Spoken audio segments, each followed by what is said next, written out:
Hey everybody, welcome back to the channel, and thank you guys for giving me the response for the Superman review I did a couple of weeks ago. Now, Fantastic Four, it brings a totally unique style to the Marvel Universe. The look, the feel, it's something we've not really witnessed before, and it's set in an alternate universe with no connection to the existing Marvel Universe. It has some humorous elements, which kind of doesn't feel forced, but it's set in an era that looks a lot like the 60s. They don't really kind of tell you what the timeline is, because in our universe, Doctor Strange jokingly implied that the Fantastic Four charted around in the same time of the 60s too. Of course, he may be talking about the Four Tops or the Beatles, or he actually knew them from the 828 universe. But there's no message of ideology in this film, just really what it means to be family. The measure of Fantastic Four has always been the Incredibles movie, which is the closest thing we've ever gotten to a great Fantastic Four movie. Is this a great Fantastic Four movie? Well, it's a good one. Let's put it that way. The similarities between the Incredibles and the Fantastic Four is obvious. Both are families of four people who all have superpowers, including one person with the ability to stretch, another who can turn invisible and make force fields, and a huge guy with strength. Because the Fantastic Four aren't all blood related, the conversations, jokes, and bickering still works to a degree. Even the baby was made to emulate Franklin Richards in The Incredibles with all kinds of crazy powers. But we meet a world in which Reed Richards, Sue Storm, Ben Grimm, and Johnny Storm get their powers from a cosmic storm. We actually never see the event, and that kind of joins Superman and Spider-Man Homecoming, where they expect you to know the origins. And this is a current theme that we're probably going to be seeing with legacy characters. So we join the team 4 years after they got their superpowers with montages of them saving the planet over and over again. And if you guys have Disney Plus, you actually can switch on this Disney Plus and watch the first 5 minutes of how that plays out. But overall, guys, the aesthetics is one of the things that works really well in this film. The cars, the technology, the clothes, it all kind of plays a part in this film, kind of really showing its way. It's done where it's the marketing to tell audience that this is an Earth that is technologically advanced in the realms of like the Jetsons. Remember the old cartoon? So flying cars, AI robots isn't out of the norm here. And it works because Marvel guys are under a lot of pressure. Fantastic Four in this film, they've become celebrities and are regarded as the world's protectors. There are no other teams on this planet like the Avengers or the X-Men. After a really heartwarming moment, Reed and Sue reveal to Ben and Johnny that they're expecting a child. And this lets you into one of the problems that Sue has with Reed's personality. A man characterized by his intelligence, calm demeanor, and detachment. It's methodical, really, in his approach to problem solving. And in the comics, he's brilliant and focused on scientific pursuits, can create a sense of distance from him and the team. Although he deeply cares for all of them, but he prioritizes the smarts for the greater good. This works in a way that it alienates him from those who are close to him. And Sue makes it known, very clear to us, that this is Reed's biggest weakness. The tendency to overanalyze every possible outcome, which sometimes leads to him getting it wrong and delaying the true actions that he should have taken. I would have liked to have seen them focus on his abilities a bit more. I wasn't impressed with what I saw. There was a few stretches here and there, but nothing like what we see in the comics, where he can change into different objects or even people. Now, Stan Lee's love for DC Comics Plastic Man is the reason why he created Reed Richards. But Stretcho is more closer to DC's Elongated Man, and there's a scene in this film where Galactus stretches Reed about, 25 yards? 25, 30 yards? And it seems like it's killing him. And that kind of didn't really sit well with me, because the truth is, in the comics, Mr. Fantastic can stretch to about 1,500 yards. So that's like longer than a whole building. So this whole scene didn't make sense to me when he was stretching Reed Richards and he was like screaming in pain. It's like he wouldn't have felt that pain. The Human Torch's powers, guys, they got spot on. They didn't miss anything here. His ability to control and produce fire was on full display, projecting it as blasts or creating localized bursts, initially absorbing fire and heat from his surroundings, including buildings which were on fire. That was a nice set piece when we saw that. I think you can watch that piece on Disney Plus. But he's much stronger than that too. In the comics, he can transform his body into a plasma-like state, enhancing his powers and durability. Remember guys, fire is a chemical reaction. It's a combustion that releases energy as heat and light. But plasma is a state of matter where gas is so hot that the electrons are stripped from the atoms, creating a kind of ionized gas. This is a much more stronger form than his normal fire form, being in plasma. Even better, he doesn't come off as some dumb jock who just loves women. He's actually pretty smart in the comics. He's an actor, a firefighter, and a mechanic. And that's why he was able to learn the language of Zenlar, because this guy isn't just a dumb jock. So I really do like the fact that they gave him that.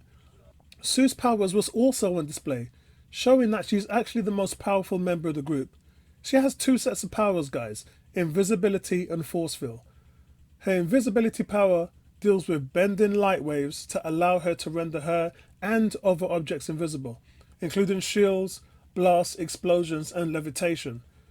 This also means that she has telepathic immunity from the likes of Jean Grey or Professor Xavier. This power is only limited to her concentration. Once she stops concentrating on a sonic force field, it simply ceases to exist. But her character, shown in the film, carries all the emotional weight. And she serves as a person who can be as hot-headed as her brother, Johnny, if not more, and absolutely deserves better than what Reed Richards can offer her as a partner. This film kind of provides a chance to introduce her in ways that highlight this amazing individual. Too many times in previous films and the comics, we would see the focus on Sue being kind of a maiden in distress. And the main focus would land on Reed Richards and his science experiments, or the comic relief in The Thing and the Human Torch. Sue is just normally reduced to one character trait of being a wife or sister, but this film gives her so much weight, and I'm here for that.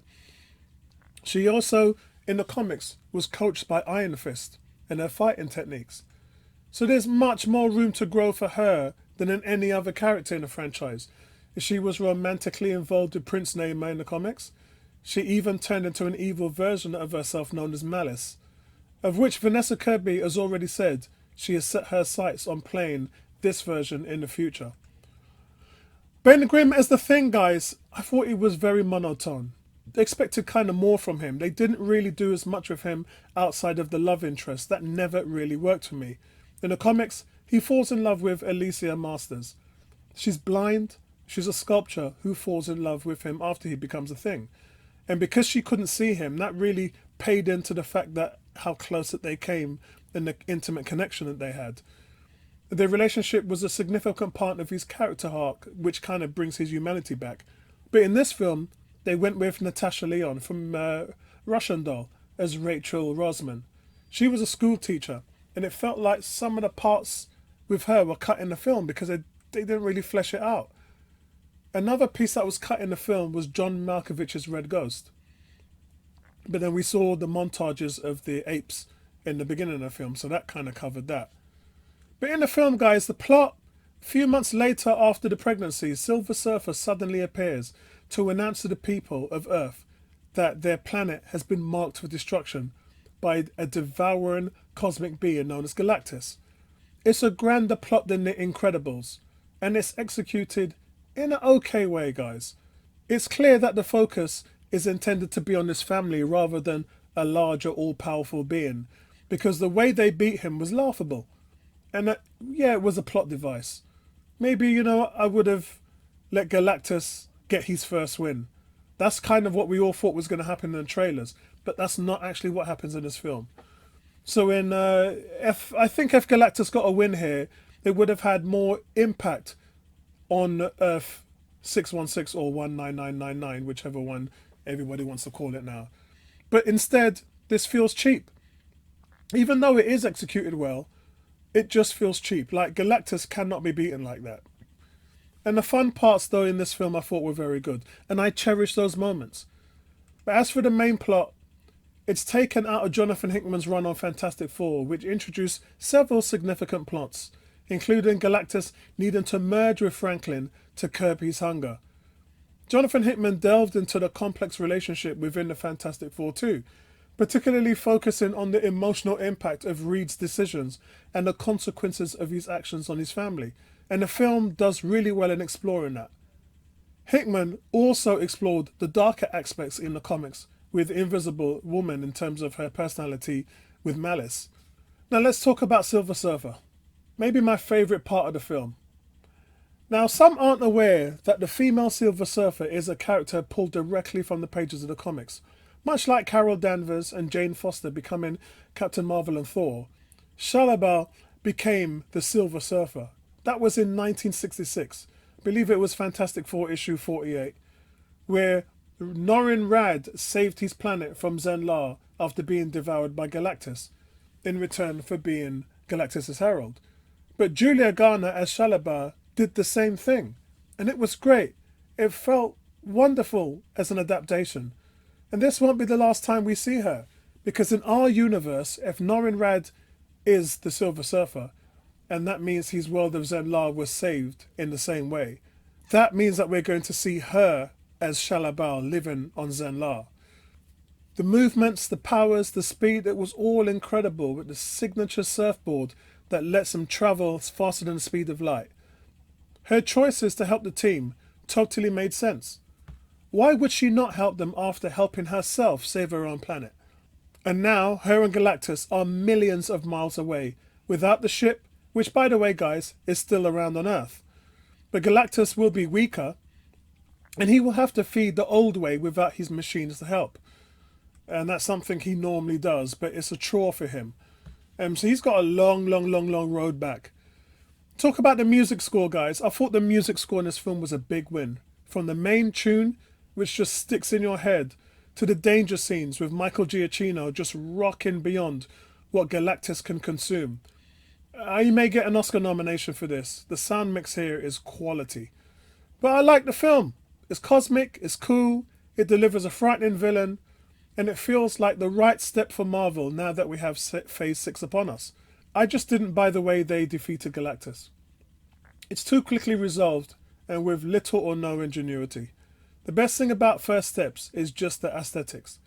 It's far and away one of my favourite looking Marvel films, along with Thor Ragnarok and Guardians of the Galaxy, and does a really good job of establishing this Earth 828. The visuals, guys, they're so clean. The CGI work was just outstanding, from surreal cosmic set pieces to the retro future tech designs that we see. Action sequence, it just isn't enough for me, but what they do have looks fluid and clean. I also have to say something about the box office. It's crying about the numbers every week, and honestly, does it really matter what this does at the box office? Since COVID, films no longer have a 3 to 6 month wait for digital. Now films come out on streaming in just 45 days. And it really just means that Superman and Fantastic Four are going to be available to watch by the end of August, even before the kids go back to school. So why are people spending money to see it in IMAX when you can be boring and watch it at home? I think that's what's happening with the box office numbers now, and all movies are suffering. So I don't think there's any superhero fatigue, because every film is suffering from the box office numbers. But this summer it should be fun. Superman, Fantastic Four, 2 good films. This one being a 7.8 out of 10. And there's a lot for us to take away from the film as well. I think for us guys, we got to ask the question, do Ben and Rachel get together? And will we ever revisit this Earth? I hope so. Now, in the end credits that we see in the Thunderbolts, we see a ship that has 4 rocket turbines. Not the same as the 3 rocket turbines in this film. Meaning their ship, the Excelsior, it's one of Stan Lee's favourite words, is not the same ship.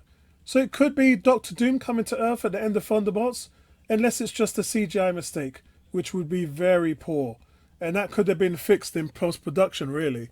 So there's no reason to have 2 different ships in that regard. But will Sue and Reed try for baby number 2? In the comics, we eventually saw the couple conceive a daughter called Valeria. In fact, Sue initially believed she miscarried, and in an attempt to save his sister, Franklin Richards sent Valeria to another reality. where a different Invisible Woman and Doctor Doom raised her. Now, down the line, Valeria becomes Marvel Girl and later Brainstorm. This claims that she was smarter than her father, although Valeria is not a mutant like Franklin. She really didn't kind of have any powers. The after scene credits reveals 4 years later, Doctor Doom comes to visit Franklin. Now the question is why? It's possible that for Franklin, he's there to heal Doctor Doom's face.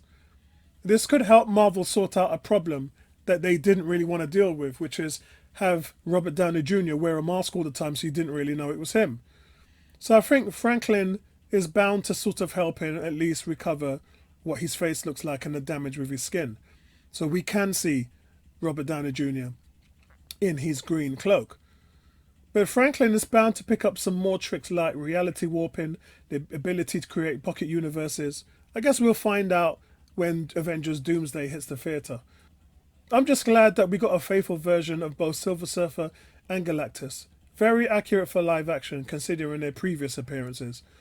Did you guys also get the joke from the Human Torch asking Surfer what the board does? That was a kick at the old movie where the board was the thing that gave Silver Surfer his powers. It was a silly idea and too easy to depower him. But that was fixed in this movie. Look guys, First Steps, it's a bold, character-driven reboot that brings Marvel's first family back into their roots. It's got heart and humanity, and I'm here for more of that, guys. Let me know what you guys think of this film and whether you've gone out to see it yet, and I'll speak to you guys in the next one. Peace out.